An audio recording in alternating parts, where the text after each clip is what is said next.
Hey guys, welcome back to sgCarMart Reviews. This is the Backseat Driver Show. We've decided not to call it the Circuit Breaker Show because we really hope the Circuit Breaker will end ASAP and it will never continue ever again. So this is the Backseat Driver Show. Again, it's a talk show style format to keep you guys entertained at home and to kill the virus blues. Today we're going to talk about the top 3 new cars you should have after your first car. Mr. Talib, what do you have? Yes, I do have 3 cars with me now. To be honest, it was quite hard to choose these 3 cars. It is, right? Yeah, I agree. It is really hard. Like last night, just before I slept, I was thinking like, did I choose the right car? You know, then I woke up again. Then I realized perhaps this is the most difficult point of which when you would choose a car, and I think some of you guys have gone through it before. You own a car now and you're thinking like, what should I get next?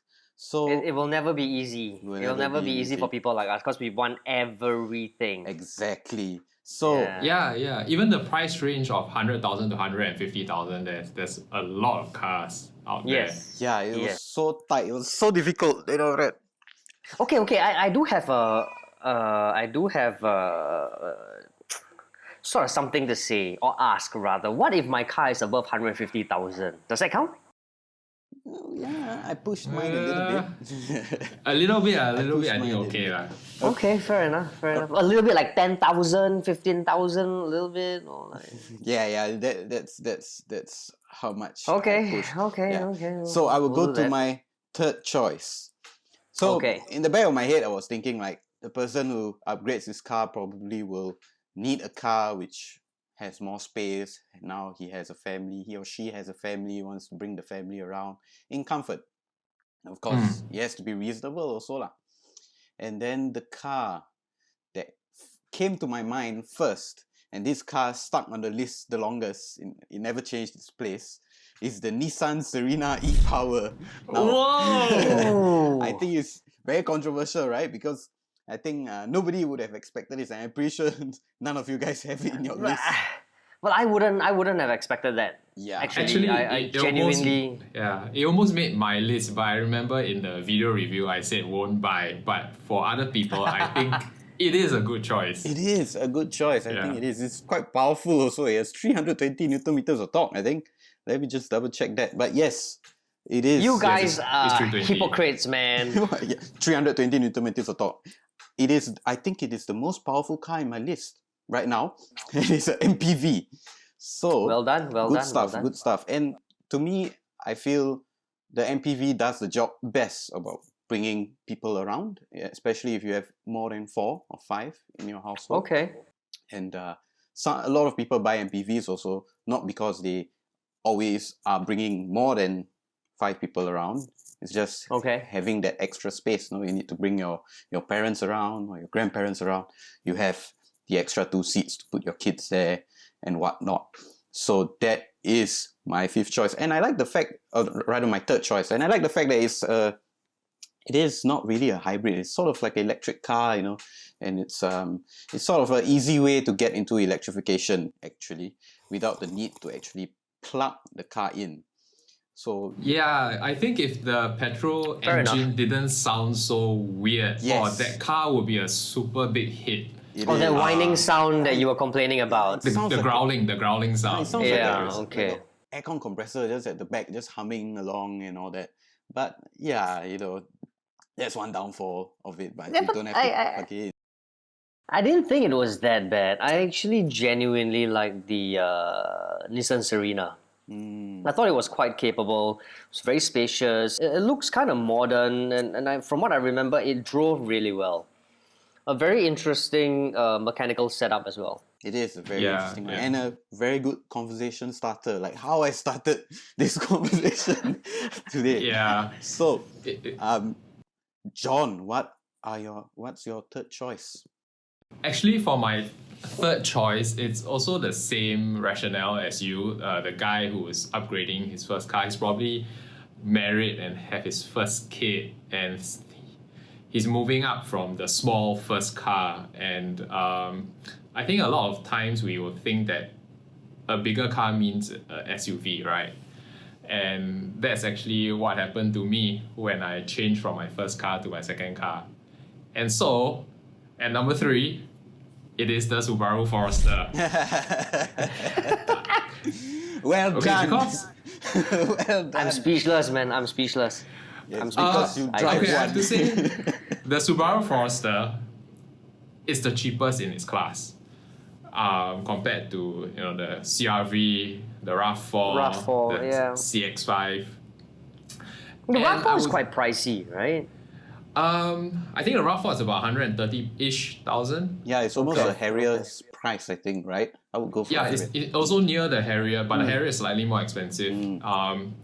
And the Forester is just a good $15,000 to $20,000 cheaper than all its competitors, and it has the best visibility. I think you can't argue with that. It's because it's such a big boxy shape. The visibility is great. So, and the ride height is also there. Even though the ride height is the same as the RAV4, but I guess the added visibility just gives you that impression that the Forester is taller and bigger, even though the boot capacity is around the same as well. I would say the price is great, and then you have eyesight technology. It's something that it's an interesting upgrade if you came from a first car without any of those adaptive cruise control or auto emergency braking. And it's really a great value buy for someone who's upgrading. Yes. So that's my third choice, the Subaru Forester. I agree also. I think the Subaru Forester is a very good choice. And that eyesight thing works very well. Julian is laughing because me and John are Subaru Forester owners. So Yeah, unbelievable, man. Unbelievable, man. But hey, we are a generation away from the current one, so Yeah, I mean, I guess. we are seeing it with an open mind. Yeah. Open I would say indeed. the Open Forester, it looks so similar from generation to generation that objectively speaking, right, if we put the Forester next to all the other SUVs, it's the ugliest one. But because it's been around for so long and it looks about the same, you're used to it already. And it's actually not that ugly. You're just used to how it looks. So I guess it's quite a timeless classic design. Horrible, man. Timeless Timeless classic design. classic design. Hey, timeless Subaru classic Forester. is like, I don't know, man. Yeah, timeless classic. Mini, Yeah. Beetle, Porsche 911. Those are timeless classic iconic And now designs. the Forester. The whole Ah. Okay, so Okay. Julian, what about you? okay, so my choices were ranked according to the price range, right? So my third choice is the cheapest, and the first choice is the most expensive. Okay. I feel that as a second car, or rather, yeah, I mean, as a second car, I make several assumptions, right? The first assumption is the driver is probably already in his mid-30s. He's more financially stable. He's a family, and he's got better taste in life. So my third wow, that was a damn low blow, right? Okay, so the third choice, my third choice is the Volvo XC40. Whoa. And that's your cheapest one. That is my cheapest at 140,000 without COE. Oh. Oh, okay. Okay, no, but I have to apologize. I mean, I thought this was the cheapest because there wasn't the COE tag to it. So, by right, this would be the most expensive. But because I forgot to add in the COE price, I'm only looking at Okay. yeah. Okay. So at $140,000 without COE, unfortunately, my third choice Volvo XC40 is simply because it looks very young. I want to feel young again, in mid-30s, I want to feel young again. I'll be able to drive a car that's not only funky looking, it's good for my family, enough space. There's 187 brake horsepower, 300 Newton meters of torque. And inside, I mean, I remember driving the car several times, right? And the cabin of the car was just impeccable. It's impeccable. I have to agree. Yeah. It's a Swedish theme. It's a Swede theme out and out. It's just really really nice. It makes you feel like you're in one of those homes, you know. I'm not saying IKEA, but I'm more like a sophisticated sort of home. Even right down to the floor mats, actually, it was just attention to detail was really really high, and I was very very surprised. I was very happy. I was seriously glad and grateful that I was able to actually try that car. Because that kind of made me realize that Volvo upped its ante a little bit. You know, I mean, it had the S60, the XC90 then, and then it came out with the XC40, and it makes me feel like this car maker is capable of so much more. Yeah, no longer boring safe cars, Exactly. but very Exactly good looking safe cars. that. The XC40 is a very nice crossover, I have to agree. But the price is a little bit high. But Yes, if I you- agree. I think I a agree. budget, if you're pushing your budget a little bit more, closer to the $200,000 range, I think the XC40 is about, with COE, it will be 170, is it? Yeah, it's about Around 170,000. It's about 170,000. Very nice Well, car. I think that's a very, very nice car. And I love that it has a, I think, a Swedish flag at the side, like an actual tag, right? Like Yes, as if it's yes. it's a piece of clothing. It makes you Yeah. feel very proud, right? It's It like is. pride, carrying your country's flag. Okay, but here's the thing. I mean, my consideration, my car choices was also considered because I'm assuming that I can use the first car to trade in, right? So can offset a bit of the payments as well. Oh yeah, I forgot about that. Yeah. Yeah, that's a good point to make, trading in your car. Yeah. And well, now we have spoken and What is shared. your second choice? Yes, my second choice is a very interesting choice also. It might be a bit controversial because I think this car is a little bit forgotten. A lot of people have forgotten that it has existed. And this is a crossover. Okay? So, I mean, if you're coming from a car which, for example, Japanese or Korean, and you're used to the reliability, and let's say you've been driving it for the last few years, and you know, maybe you just don't really want to get something like a BMW or an Audi or the like, you know, from the big three. Yeah. You know, thinking, you know, I want to get the same kind of thing, but you know, with the reliability of the Japanese. I think you guys know already what car.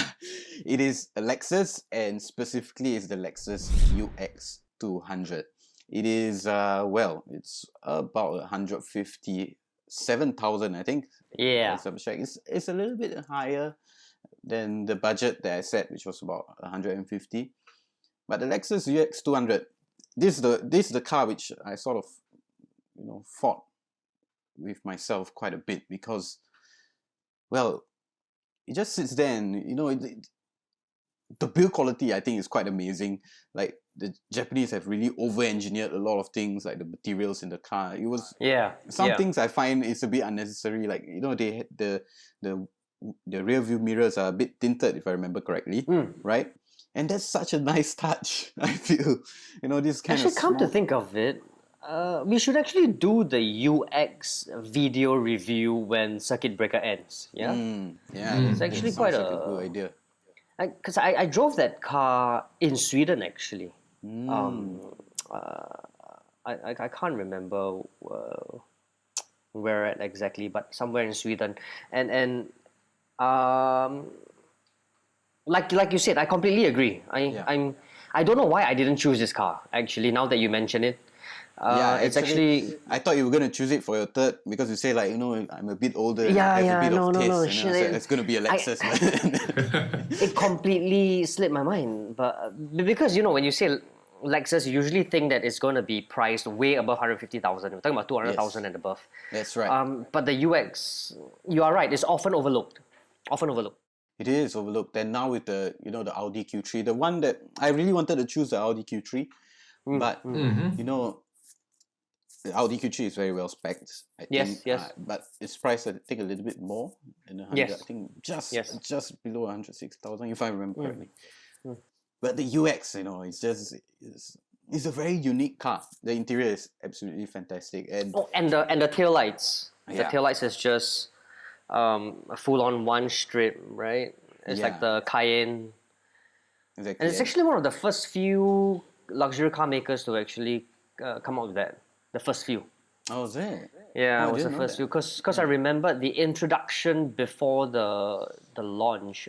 One of the motor shows, it actually blacked out the whole background except the car's tail lights, and they were very proud of that. Yeah. No, I would be surprised. It's just, it's very often overlooked, and I think a lot of people who are looking at crossovers of its size would just go for like the current GLA or the outgoing rather GLA, Yeah, the Mercedes outgoing GLA. and the Audi Q3. Both great cars, but do take a look at the Lexus Japanese reliability. Good stuff. So, well, John, what's your second choice? Okay, for my second choice, your first car usually Japanese or Korean, right? And then you're always driving on the road and you're seeing all these continental cars, and then you have that itch to try a continental car. And I think for the price range of 150,000 and below, the best car to pick for me, it's the BMW 1 Series. Wow, okay. Oh, okay. Okay. That's an interesting choice. Personally, also for me, I think that's a good choice. That is a good choice. That is a good choice. Okay, Yes. because I don't know why I didn't put that into consideration as well, because I wanted the 3 Series. It was my second choice. Oh, but 3 Series is way over budget. But because it's so overpriced, I had to take it out. Yeah. What are your reasons, I think John? for the price, there are a lot of other Japanese, Korean cars out there with way more power and everything. But I guess if you want to scratch that continental itch, the 1 Series drives well-ish. I remember the steering was a bit twitchy for me, but the power itself, the torque, was adequate to scratch the performance itch. And the interior itself, I think it was very well done. It was very tight and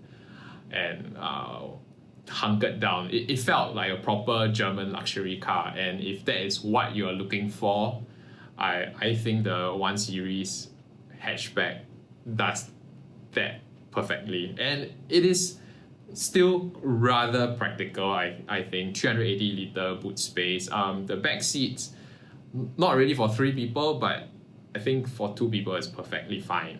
And Yeah, I think I agree also. I think the 1 Series is a great choice if you're looking at a premium, premium hatchback at that price. Its closest competitor is the A-Class. And I actually had the A-Class in my list, but it's gone now. So the thing is, I actually put the A-Class first compared to the 1 Series because the A-Class really looks very good, and I thought, a lot of people It does. The A-Class, Yeah. I think, is one of the nicest in its class. Yes, Probably the most handsome car in its class. yes, but I agree. The 1 Series is such a great car to drive. For front-wheel drive 1 Series, I think they've done very well with that. And I'm glad John has it in his list, so at least it's mentioned. Well done. Good Well stuff. done. So Julian, what is your Yes. second choice? Okay, my second choice is a regular sedan, a Japanese regular sedan. I chose this because it's going to fit the family, it's going to fit your barang-barang in the boot, and it's not going to compromise performance.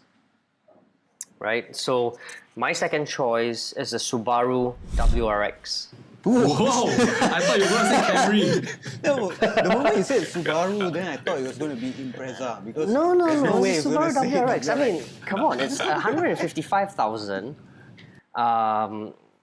So I'm slightly above 150,000 mark, but there's a lot of good things about the car. Okay, so here's the thing, right? The WRX comes in both auto and manual. So if you're the kind who's very comfortable with manual transmission cars, this car is for you. If you want to have an automatic transmission car, this is for you. And not forgetting, you're getting Japanese reliability plus a car with 264 brake horsepower. I mean, that is a lot. 350 Newton meters of torque. You're getting 0 to 100 in what, 6.3 seconds. So that's just mighty quick. And if you think about it, it's quite a good looking car. No? I mean, it'll fit your family. It looks good. It drives well. Reliability is there. You get street cred. Street cred. So you turn up the traffic lights. I drive the WRX, and you just look down. Oh, man. Yeah. Right. Yeah, I think a lot of this is raising your children right. Yeah. Right. Good choice. Good choice. Yeah, so that's my second choice. Yeah. Turbocharged Subaru is getting rarer and rarer these days, by the way. I know. I mean, look at the Forester. No more turbocharged Foresters anymore.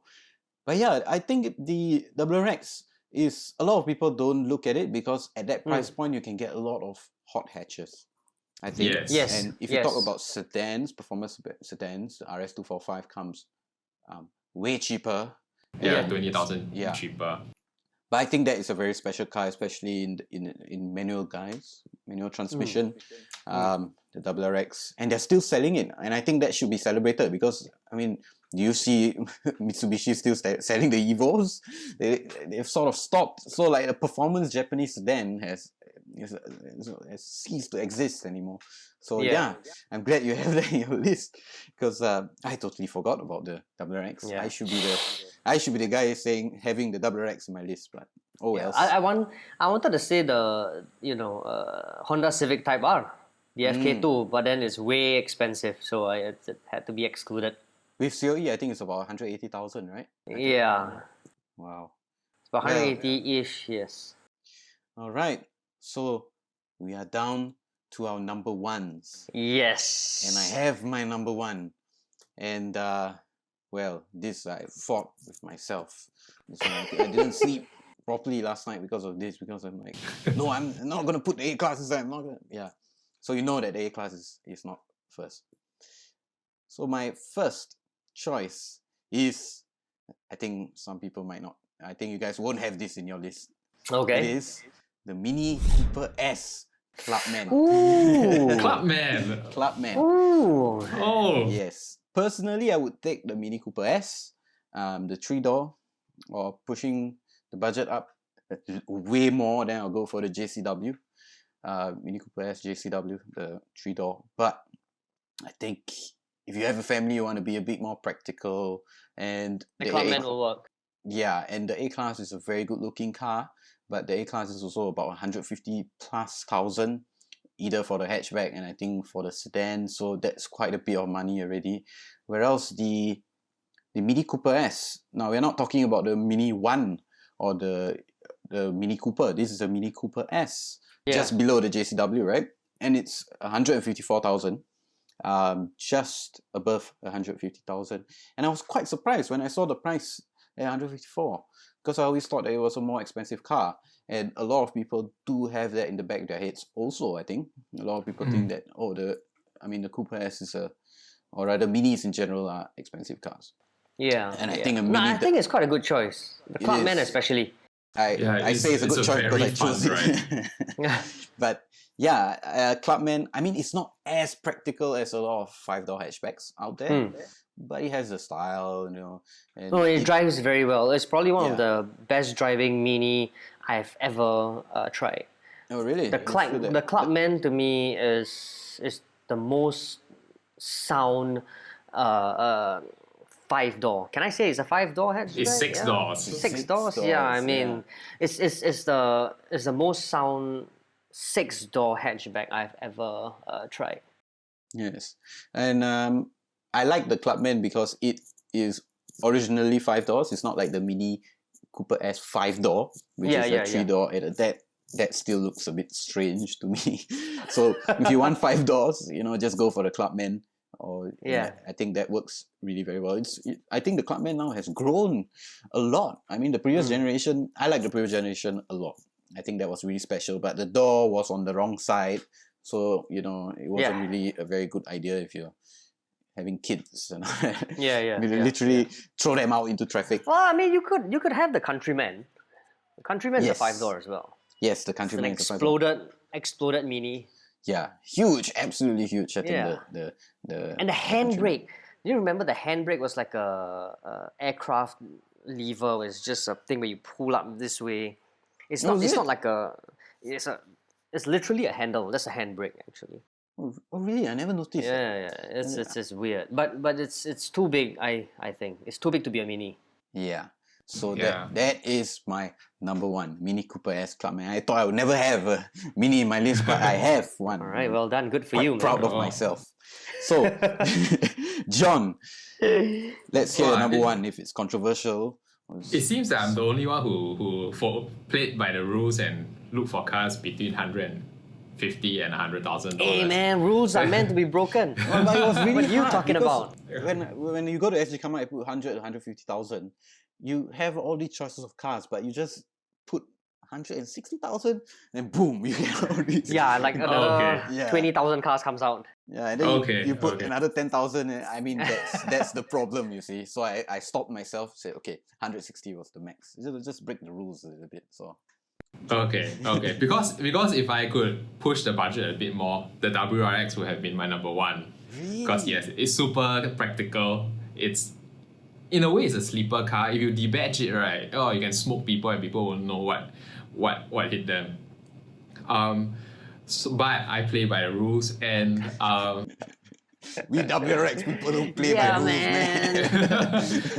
and when you said your Idris, when you said your number one choice was controversial, I didn't react because I also have a controversial choice. Okay.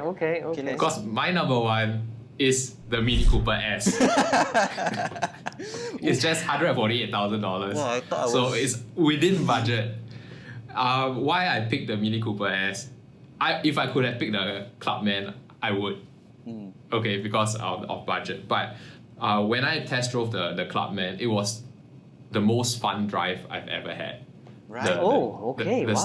The steering was so direct. The power was just available whenever you tap the pedal. It made driving fun.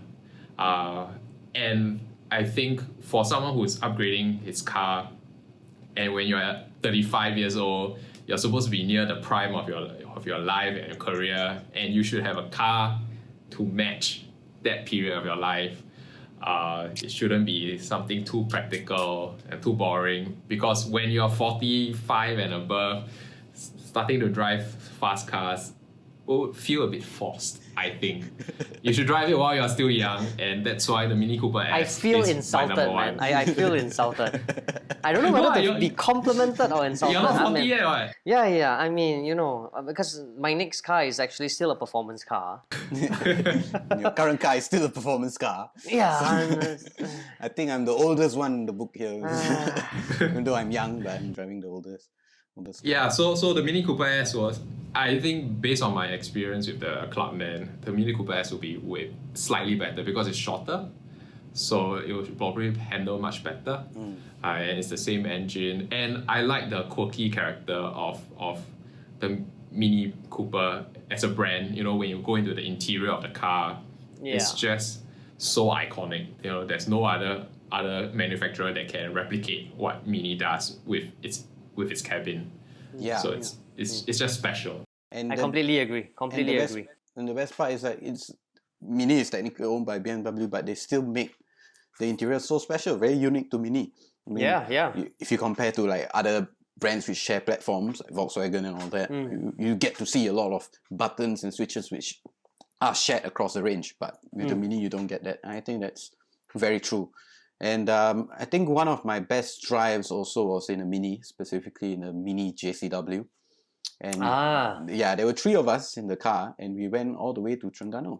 We drove the Cooper S, and we took B roads and all that kind of stuff. So you would think that 3 people wouldn't fit in a 3-door, but we fit really well. Actually, it was a very very fun drive, and I will remember that drive for many years to come. So, yeah. Julian. Yeah, but I remember driving the JCW Cabrio in Bangkok. Someplace yes. in, was it Chiang Rai or somewhere, you know, but it was on a trek and it was fabulous. Fabulous, Yes. absolutely fabulous. And all the cars were British Racing Green also, right? I remember you went for that one. Yeah, and it sounded so good, man. Now that's a car right there. Yeah, it just pops and bangs everywhere. Yeah, it's crazy. It's crazy. Good choice, John. We are both mini guys. Mini mafia, that's what they call it, huh? Mini mafia. Well done. So Julian, your Yes. choice. Well, my car is my first choice is definitely not controversial, but I think it's brilliant. Okay. It's slightly above the $150,000 mark. It's about some 160. It's the Volkswagen Golf GTI.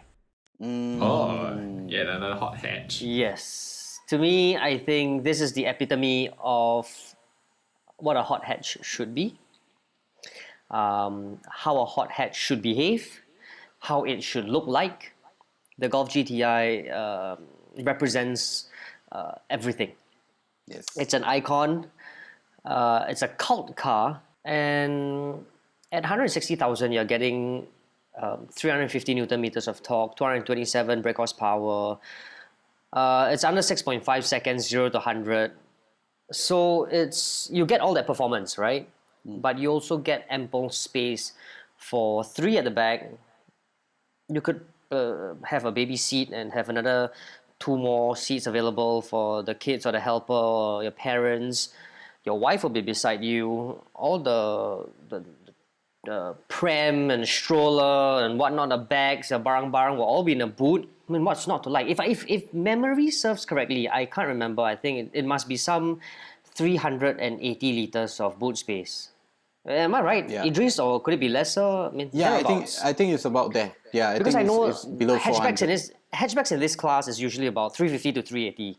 Yes. Yeah, and I remember the Golf is about 380. Yes. I can't say the same for the GTI though, but it's 380. Okay, so it should be.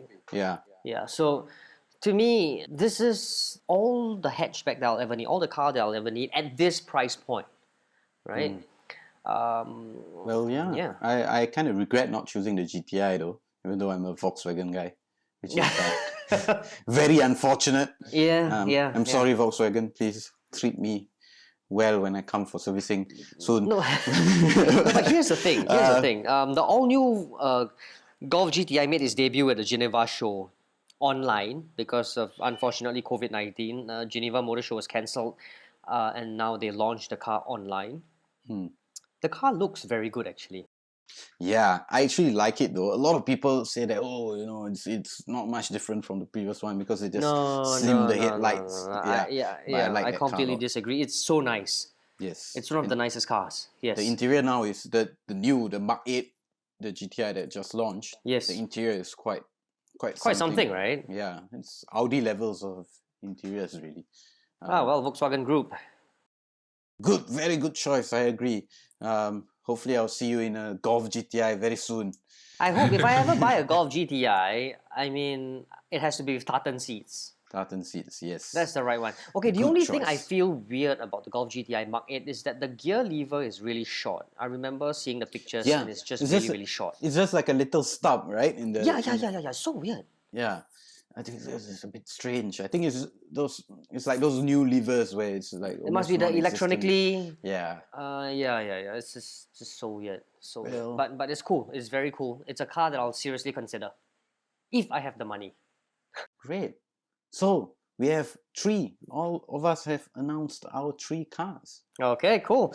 So thank you for watching, guys. Please feel free to comment in the comment box below, and please don't forget to like and subscribe to our YouTube channel. Feel free to ask us more questions so that we can answer them in the next episode. In the meantime, on behalf of sgCarMart, stay safe and be well. Don't forget to wear your mask. Yeah, stay at home. Ciao.